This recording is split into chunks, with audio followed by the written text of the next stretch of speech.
안녕하세요, 여러분. 오늘은 우리가 다룰 테마가 근현대 예술가의 사회적 위치에 관한 이야기에 이제 예술가에 초점을 맞출 겁니다.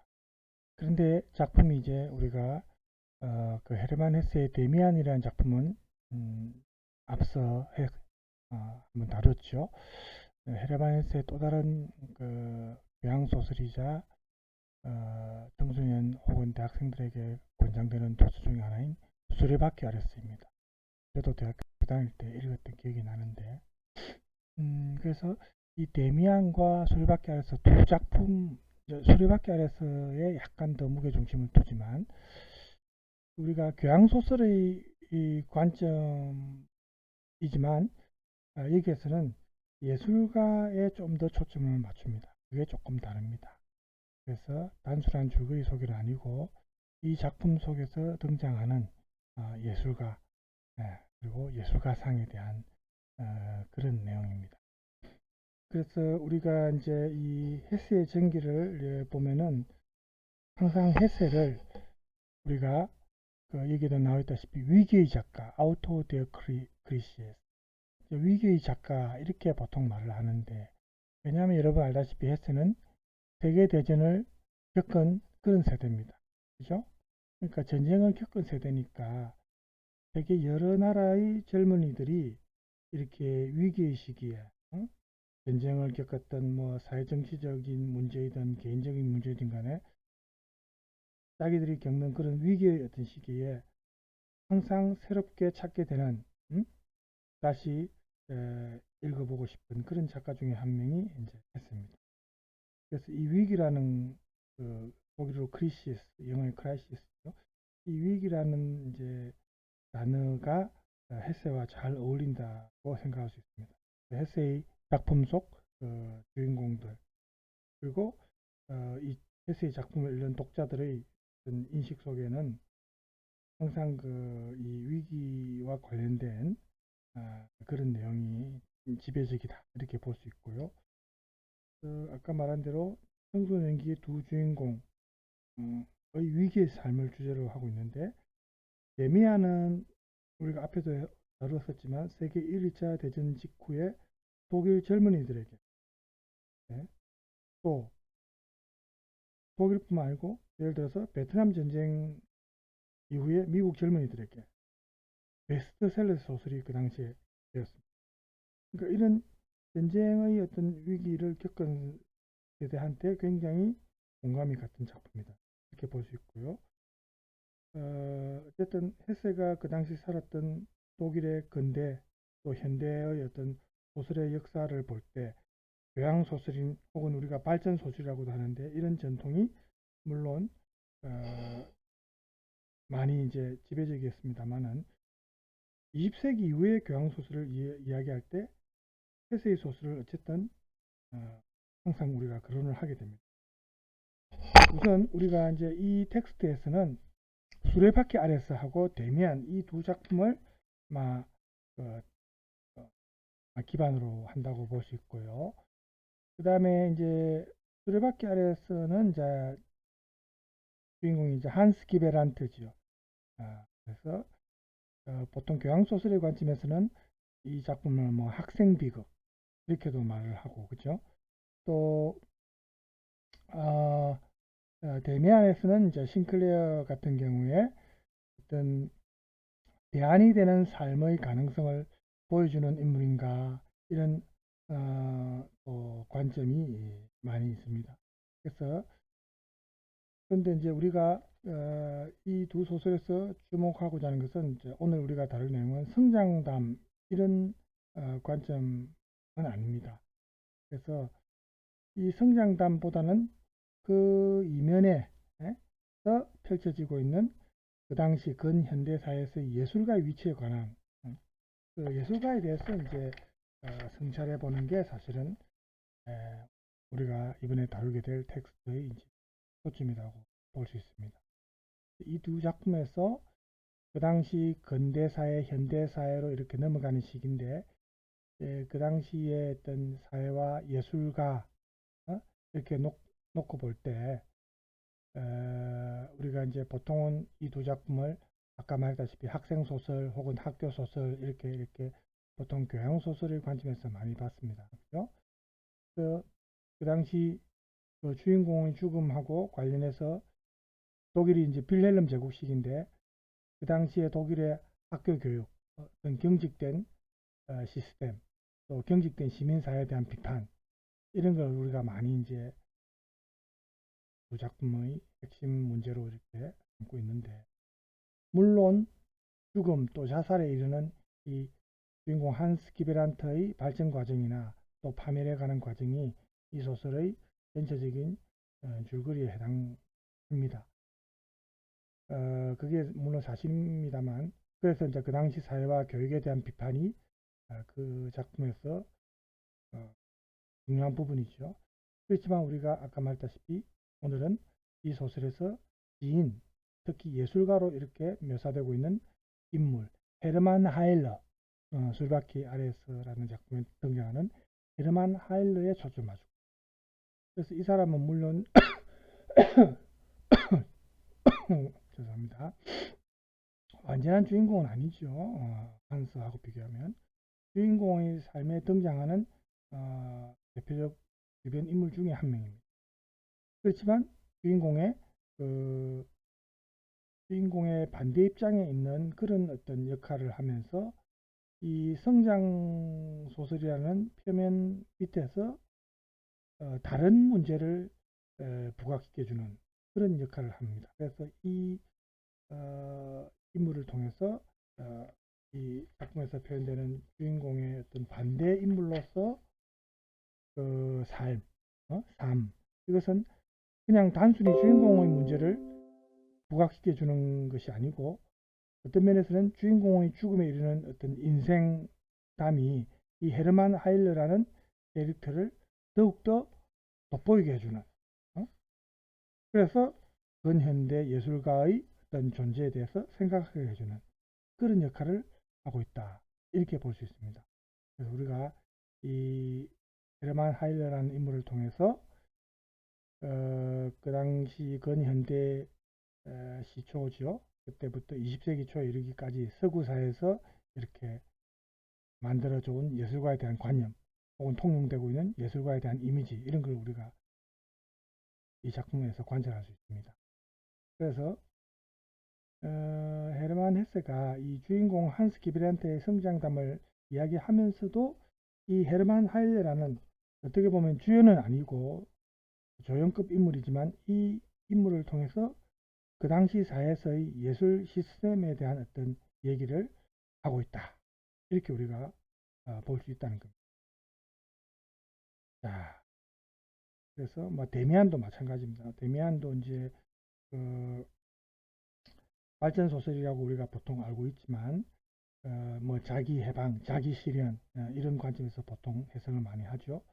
물론 이렇게 살아가고 있는 구체적인 개인의 이야기를 표현하는 것은 맞고요. 또 소설의 시작에서 끝까지 새로운 인간상을 제시하려는 작가의 의지도 보입니다. 하지만 역시 이 소설에서도 좀 흥미로운 점은 역시 이면에 은밀하게 이야기되고 있는 예술가의 문제입니다. 그래서 이 소설에서 보통 주제로 우리가 생각하는 새로운 인간 유형이 결국은 예술가를 암시하거든요. 나중에 보면은 주인공의 발전 과정과 관련해서 전통적인 교양 소설에서 말하는 뭐 미적인 교육 이런 것이 주제가 되는 것은 아닙니다. 주인공 싱클레어가 우리가 앞에 다뤘던 그 교양 소설의 대표적 작품인 괴테의 빌헬름 마이스터 이런 작품처럼 애초에 예술가의 길을 가도록 설정되지는 않습니다. 그렇지만 그 작가가 구상하는 발전 과정을 성공적으로 이렇게 실현하는 주인공이 말미에 가서 미래의 어떤 자기 자신을 예술가로서 즉 시인이나 화가로서 이렇게 상정한다는 점 이게 눈에 띄거든요. 그래서 이 소설에서도 이상적인 인간의 원형과도 같은 그런 역할을 하고 있는 데미안에게서 주인공이 보는 것은 예술가의 얼굴이다. 결국은 그렇게 이제 우리가 볼 수 있다는 겁니다. 그래서 여기 이제 수레바퀴 아래서라는 작품하고 데미안 이 두 작품은 분명히 교양 소설이긴 하지만 예술과 소설로서의 측면에서도 우리가 충분히 해석할 수 있다는 거죠. 그렇죠? 그래서 초점이 어디에 놓였다는 건 여러분 이제 어느 정도 감을 잡으셨고요. 그러면 데미안 작품은 저번에 줄거리하고 좀 우리가 간단하게 소개를 통해서 짚어봤는데 수레바퀴 아래서는 제가 당시에 따로 준비를 안 했기 때문에 오늘 일단 여러분 배경 지식으로서 볼 수 있도록 준비한 내용을 같이 봅시다. 데미안으로 유명한 작가 헤르만 헤세의 수레바퀴 아래서입니다. 헤르만 헤세는 독일에서 태어난 작가인데요. 나중에 스위스 국적을 취득했습니다. 그가 독일을 떠나 스위스로 향한 이유는 제1차 세계대전 때문이었는데요. 전쟁이 임하는 당시 독일의 사회 분위기는 국가주의가 극에 달해 있었습니다. 하지만 헤르만 헤세는 평화를 사랑하는 반전주의자였죠. 그래서 그의 언행은 독일 극우주의자들의 미움을 샀고 그는 고국을 등질 수밖에 없었던 것입니다. 그의 작품에는 이러한 작가의 특성이 잘 드러났는데 인간에 대한 따뜻한 시선, 그리고 인간성 회복에 대한 열망이 나타납니다.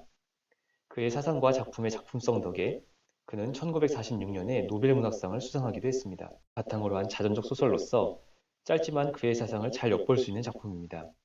이제 특징이 이 헤르만 헤세의 작품은 자전적인 소설로 보통 많이 알려져 있습니다. 그래서 막 어쨌든 막 그렇다는 거는 이제 우리가 염두에 두고 소설의 대표작으로 알고 계시는데요. 이 작품 역시 한 소년이 성장하는 과정을 그리고 있습니다. 제목이 왜 수레바퀴 아래서인지는 뒤에 이야기해 보도록 하고요. 본격적으로 이 작품을 소개해 보도록 하겠습니다. 먼저 이 작품의 등장인물을 소개하도록 하겠습니다. 이 작품의 주인공은 한스 기벤라트라는 소년입니다. 독일의 시골 마을에 사는 이 소년은 공부를 상당히 잘하는 학생입니다. 그의 아버지는 요제프 기벤라트라는 중개업자입니다. 한스는 후에 기숙신학교에 입학하게 되는데 그곳에서 하일러라는 운명의 친구를 만나게 됩니다. 나오지요? 네. 그 신학교의 오늘 이제 우리가 초점을 맞추는 것은 이제 예술가에 초점 맞출 때 이 하일레에 초점을 맞춘다고 보면 되겠습니다. 교장 선생님도 중요한 역할을 하는 인물입니다.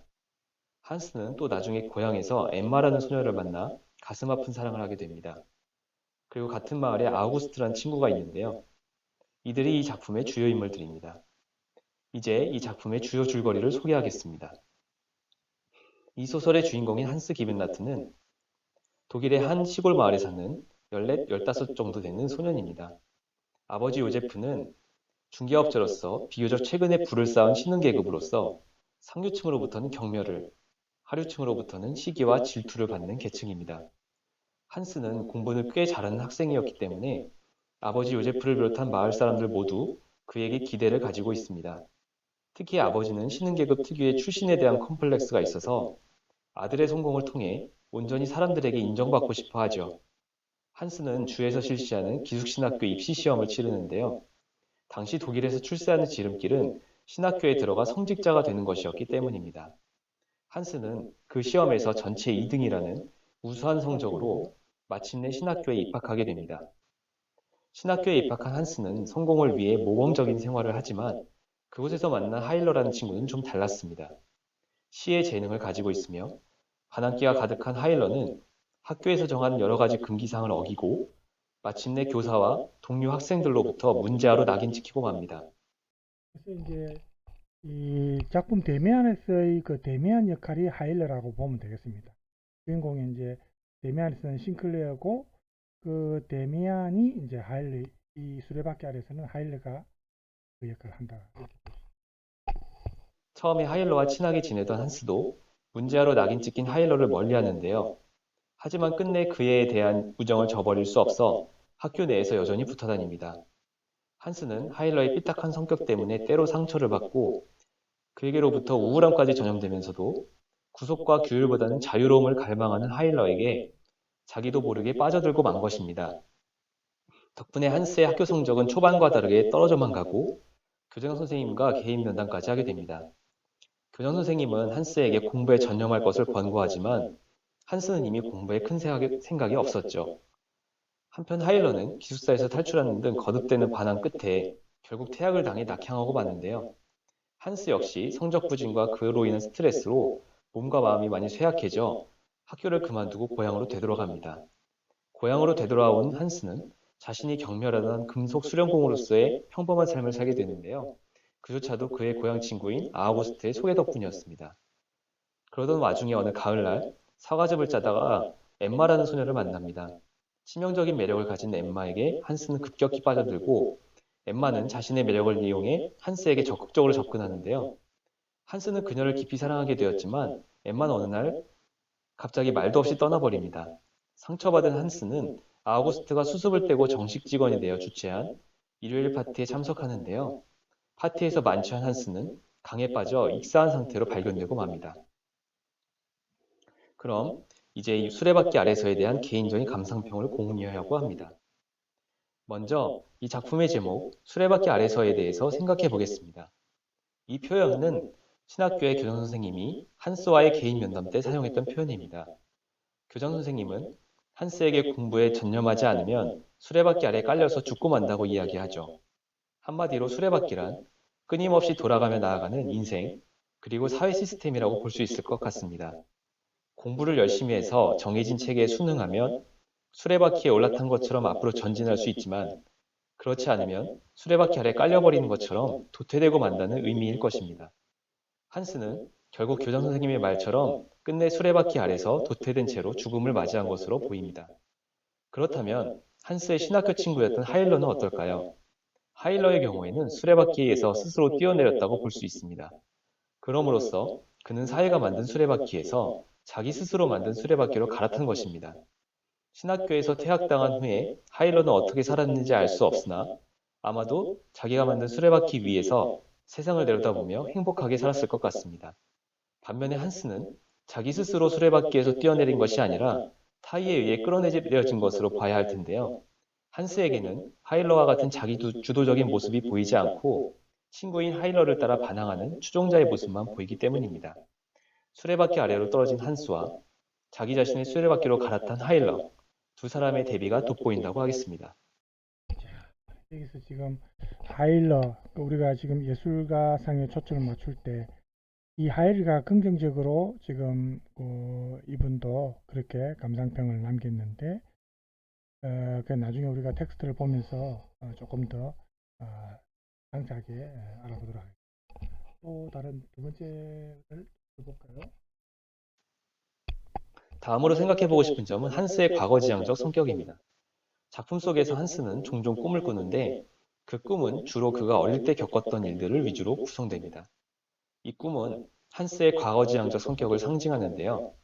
그는 10대 중후반으로서 이제 더 이상 어린이일 수 없음에도 불구하고 돌아갈 수 없는 그 시절을 그리워하며 괴로워합니다.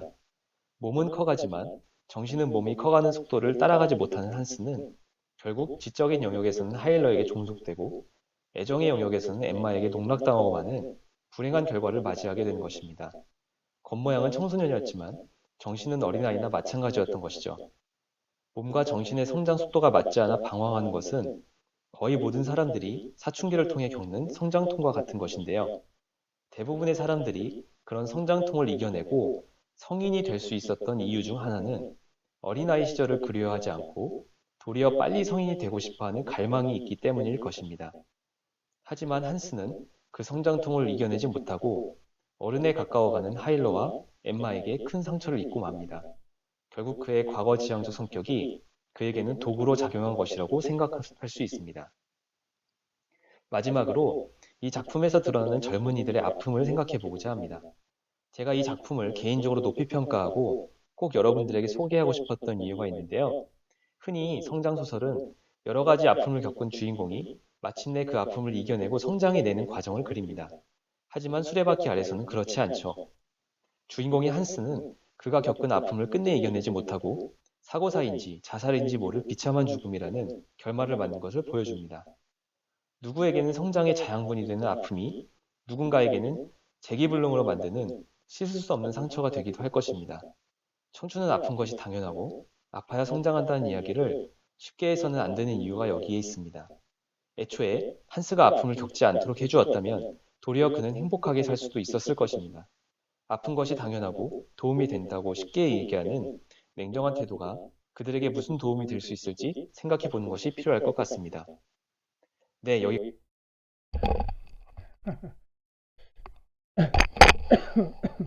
저도 마지막 말에 공감합니다. 어?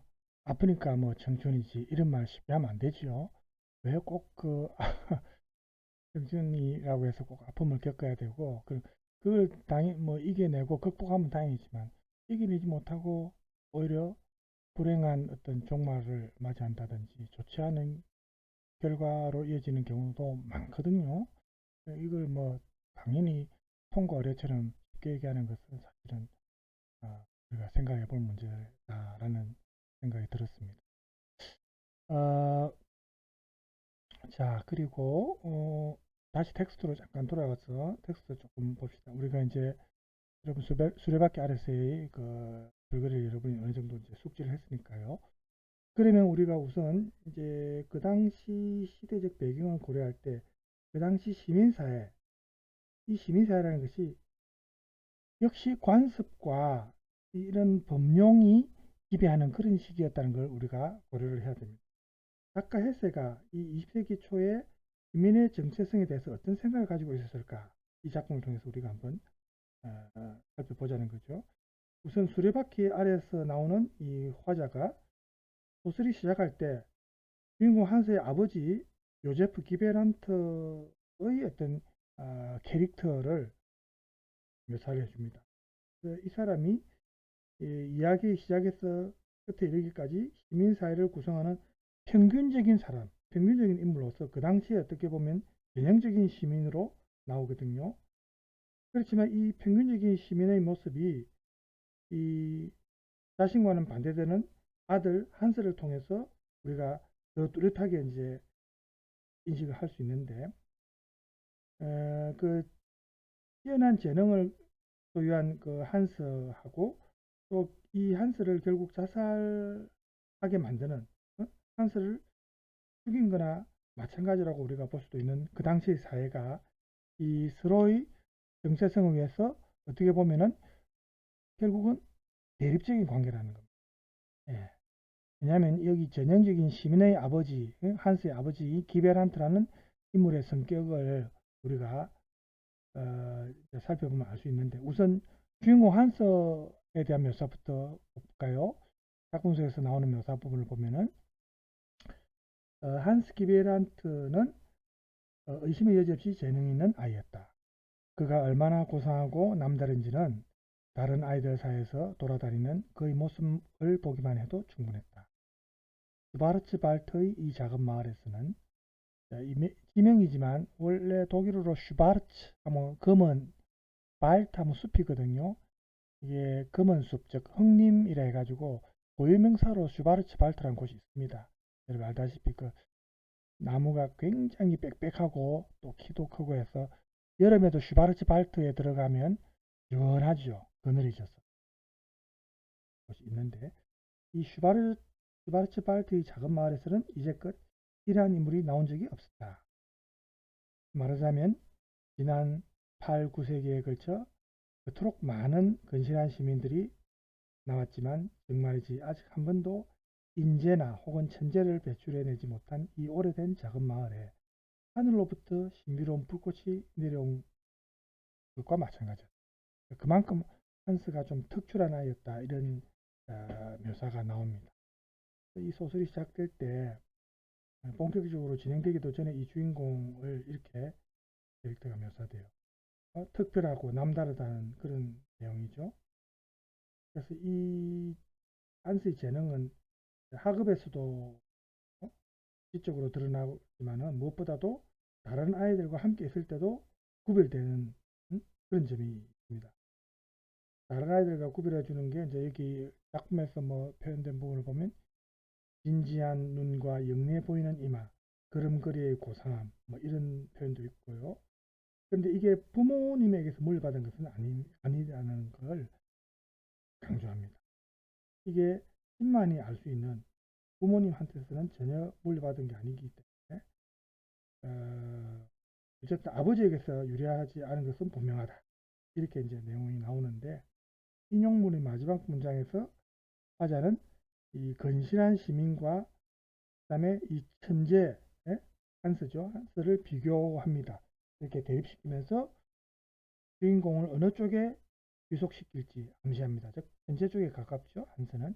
그래서 작가가 가리키는 이 천재의 세계가 시민 세계의 반대편에 위치한다는 것은 우리가 유추할 수 있습니다. 근데 작가가 이 주인공에게 부여하려는 특별한 어떤 천재적인 재능, 남다른 내용이 무엇인지는 이 아버지 요제프 기베란트와 비교하면서 아버지 요제프 기베란트의 캐릭터와 비교하면 확연하게 드러난다는 것입니다. 그래서 그 아버지에 대한 묘사를 한번 볼까요? 그의 내면 생활은 속물적이었다. 그가 지니고 있는 정서라고 하는 것은 이미 오래전에 먼지가 되어버렸다. 그것은 전통적이고 조야하기만 한 가족의식과 자기 아들에 대한 자부심, 그리고 이따금 가난한 사람들에게 자선을 베푸는 변덕스러운 기분으로 이루어져 있었다. 그의 정신적인 역량은 엄격하게 한계가 그어진 타고난 약삭 발음과 산술 능력을 벗어나지 못했다. 그가 읽는 것은 산문뿐이었다. 신문뿐이었다. 그러니까 문학 작품이든 이런 건 안 보는 거예요. 신문만 보는 거예요. 그래서 이렇게 평균적인 지능과 산술 능력을 토대로 계속해서 바퀴처럼 돌아가는 반복되는 일정한 틀을 벗어나지 않는 그런 삶, 그런 삶을 사는 사람이 요제프 기베란트.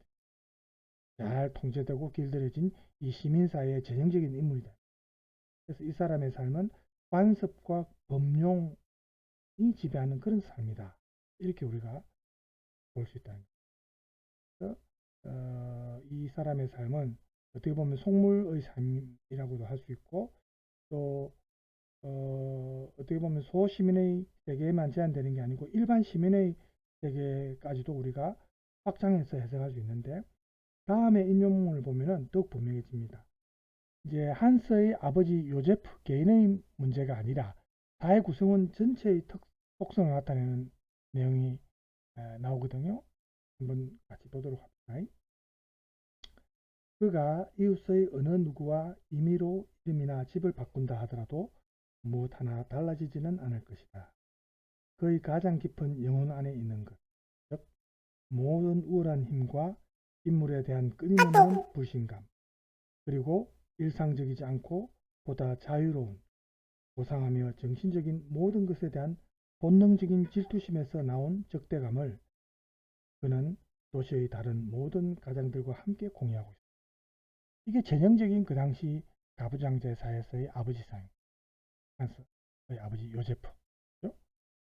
그래서 이 작품을 지금 서술하고 있는 이 화자가 볼 때 시민이란, 그 당시 시민이라는 그 건실한 시민으로 분류되건 속물이라고 뭐 우리가 부르던 간에 모두 똑같은 존재로서 이 사람들의 의식을 지배하는 것은 관습에서 유래하는 평균적이고 일상적인 것, 특별한 정체성이 없는, 어느 누구와도 다 교환할 수 있는, 교환 가능한 그런 사람들이에요. 그리고 다른 것, 좀 새로운 것, 비범한 것을 허용하지 않는, 그게 이들 시민들이 계속해서 재생산되는 곳이 어디냐? 학교란, 학교에서 마치 공장처럼 찍어내듯이 그렇게 이런 시민들이 재생산된다는 겁니다. 그래서 학교에서 이루어지는 교육의 목표는 오로지 평온하고 적당한 국가에 의해 공인된 이상들을 학생들이 머리에 주입하는 것. 그래서 이런 내용을 보면 지금 오랜 세월이 흘러서 지금 우리가 현대사회에 살고 있는데 우리는 과연 무엇이 얼마나 달라졌는가, 과거에 비해서 이 당시와 비교하면. 특히 우리 같은 경우에 모든 게 입시에 수능에 맞추어진 이런 교육 시스템, 그죠? 국영수 위주로 학원집 암기하고, 그래서 시험 성적에 의해서 서열화된 대학교에 박하고, 이 뭐 완전히 그 사회에서 요구하는 그런, 여기서 말하는 재생산되는 거하고 무슨 차이가 있습니까? 예? 성적과 능력의 차이, 예? 이런 차이에 의해서 이제 길러지는 그런 시스템이죠. 지금 교육이. 그래서 지금 그렇게 보면은 큰 차이가 없는 것 같아요. 그래서 이 화자가 지금 볼 때 그 당시의 교육이 이렇습니다. 자연스러운 인간을 부러뜨리고 정복하고 폭력을 써서 제한하는 것하고 별로 다를 게 없다는 겁니다. 이렇게 마치 우리가 군대에서 마치 병영 생활에서 길러지는 훈련을 통해서 그죠? 교육하는 뭐 이런 인간들이 그 당시 사회의 유용한 일원인 시민이 된다는 겁니다. 그래서 여기서 흥미로운 것은 20세기 초의 소설에서 일관성 있게 서술되는 학교나 교육에 대한 비판 자체라기보다는 이러한 비판을 통해서 작가가 그 규정하는 그런 어떤 시민사회 상입니다. 그래서 우리가 이런 맥락에서 다른 작품 대매안에서도 역시 그 당시 시민사회의 경직성이나 획일성을 보여주거든요. 대매안에서는 이제 대학 교육을 통해서 보여주죠. 예를 들어서 이런 내용이 나옵니다. 대매안에서는 몇 주 뒤에 나는 H대학교에 등록했다. 모든 것이 나를 실망시켰다.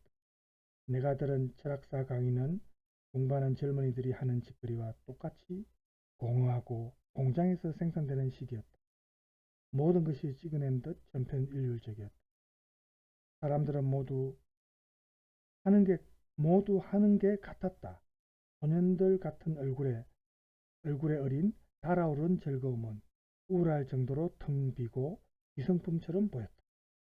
이게 대매안에서 이제 이런 표현이 나오는데, 그래서 여기에서 보면 주인공 싱클레어가 미래의 시민사회의 그 주인, 또 주체가 되는 그런 주체를 양성하는 대학교에서 자기가 목격하는 것이 보면 획일주의라는 거예요.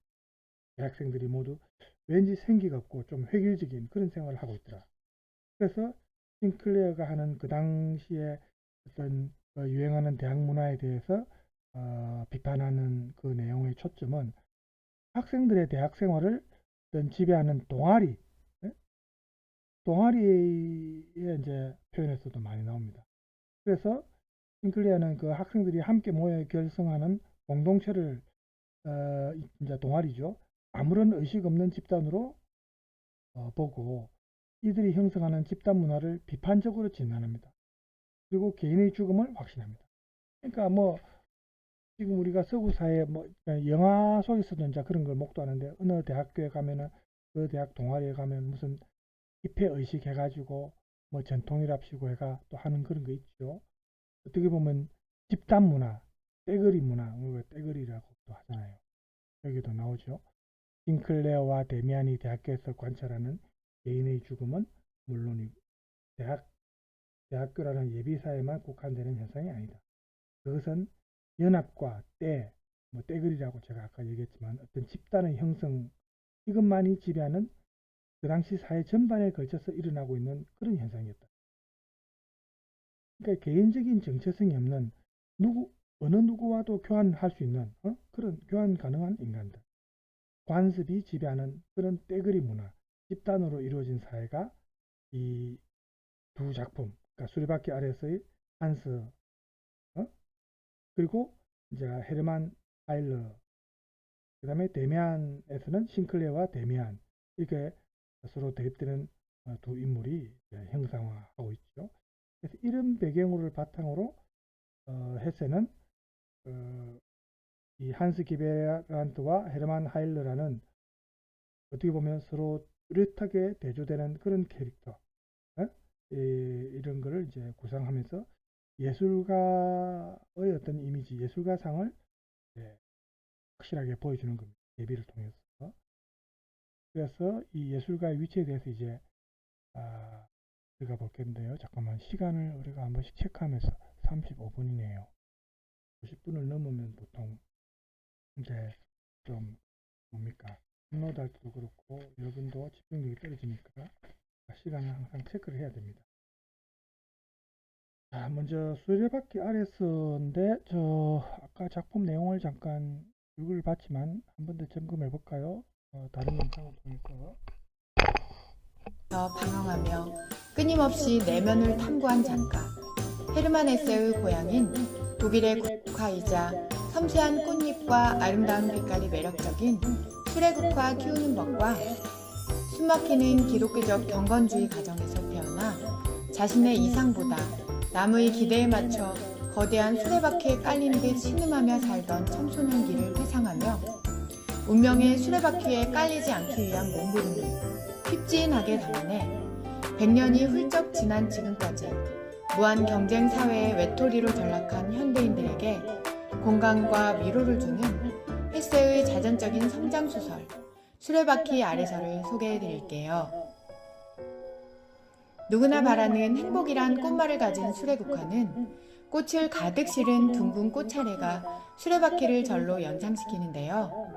노지에선 봄, 가을 파종하여 키우지만 실내에서는 한여름을 제외하면 1년 내내 씨를 뿌려 키우실 수 있습니다.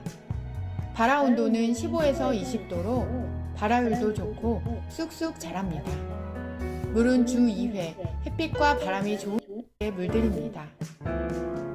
꽃이 진 후에도 토양으로 환원되어 거름으로 활용할 수 있는 녹비식물로 꽃은 샐러드나 말린 뒤 허브차로도 즐기실 수 있습니다. 이뇨작용과 기침 등의 효과가 있고 청색 염료로도 사용할 수 있다 하니 여러모로 고마운 친구입니다. 수레국화처럼 매력적인 작품을 꽃피운 괴테, 프란츠 카프카, 라이너 마리아 릴케, 미하일 엔데 등 뛰어난 작가와 사상가의 나라 독일에서 1877년 유서 깊은 신학자 집안에서 태어난 헤르만 헤세는 가문의 전통을 거부하고 작가의 길을 걷기까지 수많은 성장통을 겪어야 했는데요. 헤세가 29살이 되던 해인 1906년 발표하여 처절했던 자신의 10대 시절을 회상하며 방황과 좌절, 고뇌를 섬세한 필치로 그려내 지금까지 세계인의 사랑을 받는 자전적 성장소설 수레바퀴 아래서를 소개해드릴게요. 독일 슈와르츠발트의 작은 마을에 한스 기벤나트라는 똑똑하고 재능 있는 소년이 살고 있었습니다. 그는 낚시와 수영, 토끼 키우기 등 대자연과 호흡하며 자유롭게 뛰노는 것을 좋아했습니다. 그러나 총명한 그에게 큰 기대를 건 아버지와 목사, 교사의 바람대로 그는 유년의 소소한 즐거움을 포기하고 두통이 날 정도로 공부에 매진하여 출세를 위해 그 앞에 놓인 주 시험을 통과하여 성직자 양성학교인 마을브론 신학교에 2등으로 합격하게 됩니다. 마을브론 신학교 생활은 엄격한 규율과 교육을 통해 인간의 자연성과 자유의지를 박탈하고 순종하는 성직자를 양성하는 숨막히는 분위기로 이곳에서 한스는 기숙사 생활을 하며 같은 방에 9명의 친구들과 함께 지내지만 늘 외톨이입니다.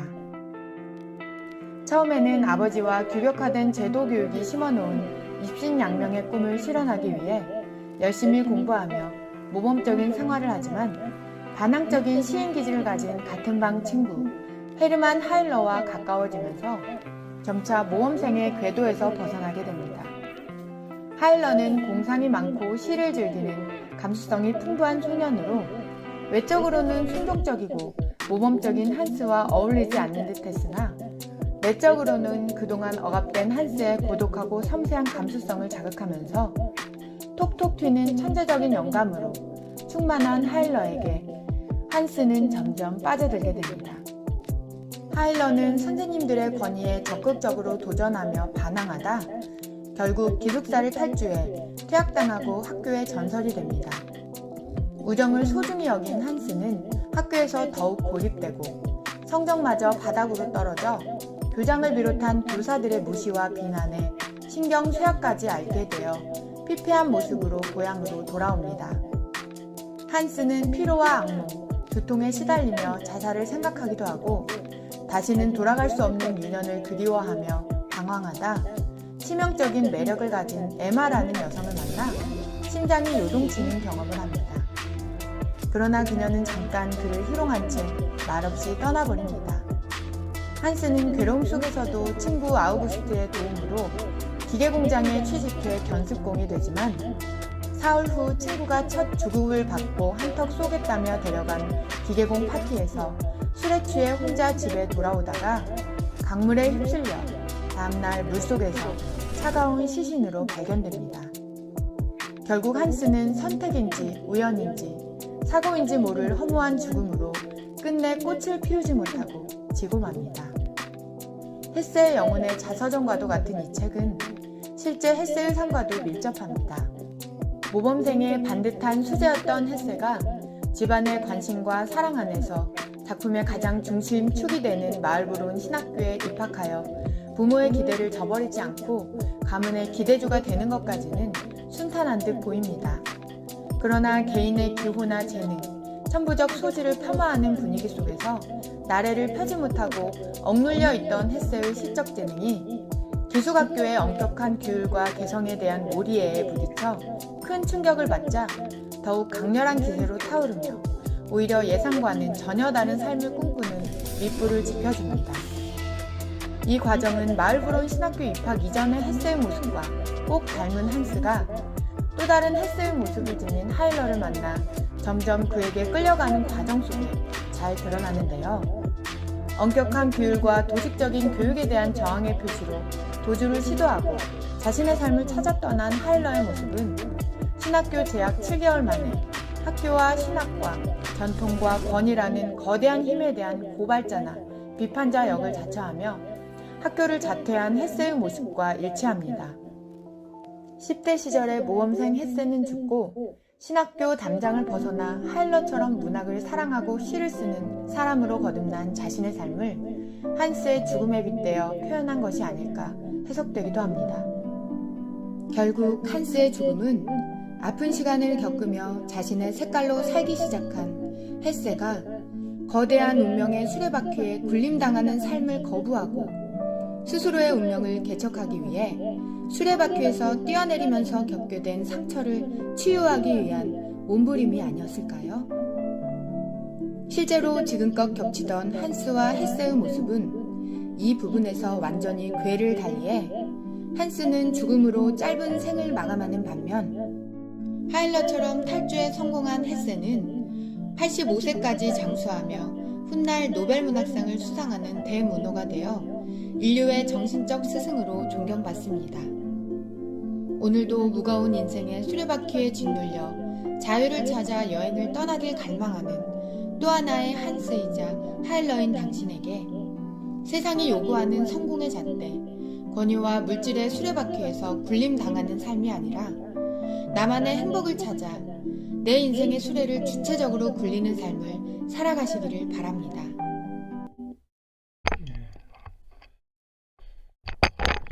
그래서 이제 결국 헤르만 하일러가 이 수레바퀴 아래에서 어떤 작품에 등장하는 헤르만 하일러가 헤르만 헤세의 자신의 분신이 아닌가 이렇게 우리가 볼 수 있겠죠. 그래서 이제 자전적인 작품을 우리가 볼 수 있다는 겁니다. 지금 43분이네요. 50분. 요 내용을 이제 조금 하다가 중간에 끊긴 끊어야 되거든요. 일단 우리가 두 번째 보게 되는 부분은 예술가의 위치입니다. 그래서 지금 안과 바깥 이렇게 구분했는데 이 수레바퀴 아래라는 작품에서 보면 그 당시 근대에서 현대로 넘어오는 근현대라고 우리가 시대를 표현을 했는데 그 당시 예술가상을 이제 특징을 보여주는 인물이 헤르만 하일러입니다. 이 작품에서 3장과 4장에서만 등장합니다. 그래서 주인공 한스가 그 고향에서 배출한 유일한 인재다 혹은 천재다 이렇게 그 당시 마을브론 예비신학교의 삶을 조명하면서 한스와 헤르만 하일러가 가게 되는 서로 반대되는 어떤 과정을 이제 보여주는데 그 당시 교육기관을 좀 이렇게 스케치한 게 예비신학교지요. 그래서 미래의 신학자 혹은 학자죠. 그리고 뭐 어떤 고위 공무원이나 교사, 교수들을 선발하고 교육하는 기관이 여기입니다. 그리고 시민사회의 규범이 지배하고 또 다시 생산되는 어떻게 보면 축소판, 시민세계의 축소판이다. 좀 강화된 형태의 축소판이다. 이렇게 볼 수 있는데 그 학교에 차석으로 이제 입학해가지고 한스와 이제 같은 방 동료 헤르만 하일러가 이제 보면은 한 명은 성실하고 모범적인 노력하는 스타일이고 한스겠죠. 다른 한 명은 입학 첫날부터 시를 쓰는 것이 알려진 인이자 문의의 애호가 하일러죠. 이렇게 서로 대조되는 인물입니다. 캐릭터가.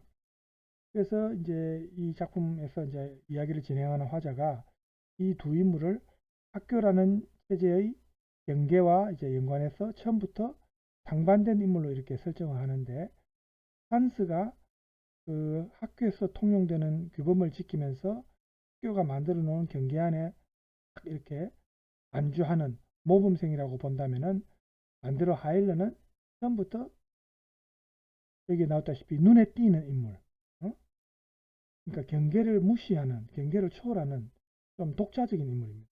그래서 하일러에 대한 이 화자의 입장은 우리가 이 작품을 보면은 좀 반어적인 표현이 많은데 이 하일러를 어떻게 표현하냐면 감상과 경박함의 조합, 이렇게도 표현하지만 이 경박함이라는 것은 천재성과도 연관이 있습니다.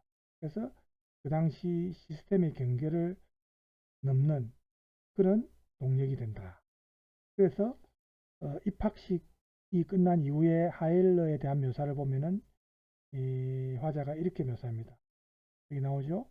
그가 임신에 있어 그의 나이를 뛰어넘어 발전해 있었고, 그러니까 다른 애들보다 조숙했다는 거죠. 벌써 실험적이나마 자기 자신만의 길을 가기 시작했다. 이렇게 표현하고 있습니다. 이것은 이 화자가 이 하일러를 학교라는 시스템 안에서 성장, 발전한 인물이 애초부터 아니다 라는 것을 이제 말해주는 것이고요. 또 서정적인 이 헤르만 하일러가 우수에 찬 그 늦가을의 숲과 호숫가를 이렇게 거닐면서 시를 쓰는 모습이 이제 묘사되기도 하지만은 이런 묘사가 좀 클리셰에 가까운 것, 상투적인 거죠.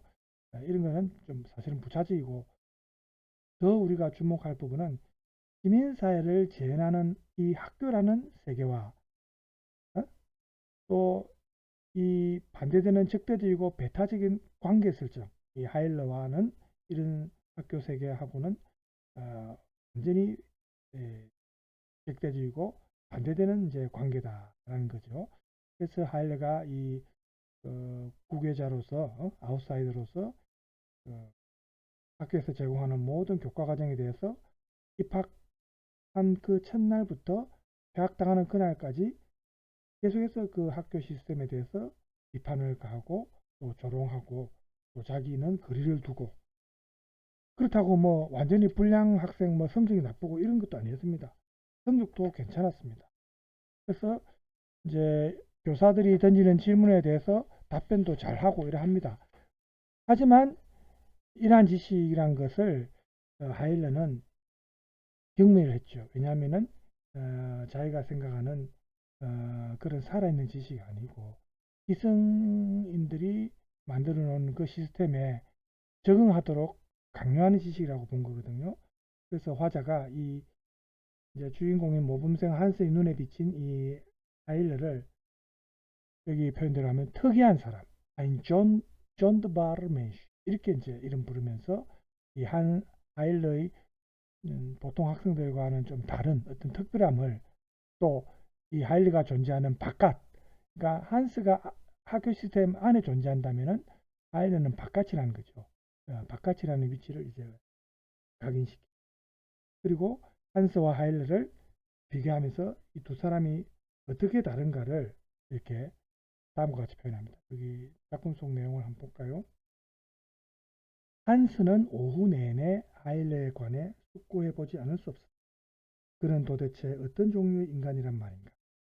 한스가 알고 있는 고민이나 바람이 그에게는 전혀 존재하지 않았다. 하일러는 자기 자신만의 생각과 언어를 가지고 있었고 그는 다른 사람들보다 더 활기차고 자유롭게 생활했다. 그리고 그는 남다른 고민으로 괴로워했고 자신의 주변 세계를 모두 경멸하는 듯 했다. 이렇게 보인 겁니다. 화자가 이 하일러가 아직 어린 나이지만 그럼에도 불구하고 이 하일러의 천재성을 가리키면서 하일러를 잠재적 예술가다 이렇게 은연중에 이제 묘사를 하고 있죠. 그리고 이때 무엇보다 중요한 것은 여기 인용문에도 나오지만 이 하일러를 독립된 사고와 정서를 가지고 있는 완전히 자율적인 존재로 그렇게 부각시키는 거죠. 그렇게 지금 표현이 되고 있습니다. 그래서 이 하일러는 모범생 한스가 이렇게 확인해 주고 있듯이 학교라는 세계 안에 머물려고 하는 사람들하고는 전혀 다른 자기 자신만의 사고체계와 자기 자신만의 언어를 가지고 이 바깥에서 머뭅니다. 그래서 이 하일러의 남다른 고뇌나 좀 더 자유로운 생활은 안에 머물고 있는 자들이 볼 수 없는 것을 통찰하고 또 안에 있는 사람들이 느낄 수 없는 것을 느낀다. 이렇게 우리가 볼 수 있습니다. 그래서 하일러는 또 한 번씩 감정이 격해지면 동료 학생들 앞에서 전혀 거리낌 없이 그 당시 학교의 불문율을 깨뜨리고 눈물을 흘린다든지 눈물을 흘리면 안 되는 뭐 그런 게 있었겠죠. 규칙이. 또 한색에 입을 맞추기도 하고 뭐 이랬답니다. 그래서 이 하일러는 자기 자신의 사고와 감정의 주인이고 주체로서 그 당시 시민세계의 규범에 대해서 저항하고 경멸하는 그런 행동을 이제 보여준 거지. 이 하일러의 시인으로서의 이런 아웃사이드적 존재 의미는 그의 학교 교육과 동료 학생들에 대한 어떤 거리, 비판을 통해서도 부각되고 또 한스와의 관계나 한스의 변화 과정을 통해서도 우리가 알 수가 있습니다. 전화가 자꾸 와서 지금 시간이 50분 돼서 일단 마쳐야 되겠습니다. 51분이죠. 자, 여러분 수고하셨고요. 다음 시간에 그 161쪽에 두 번째 패러그래프 여기서부터 하겠습니다. 자, 여러분 오늘 수고 많았습니다.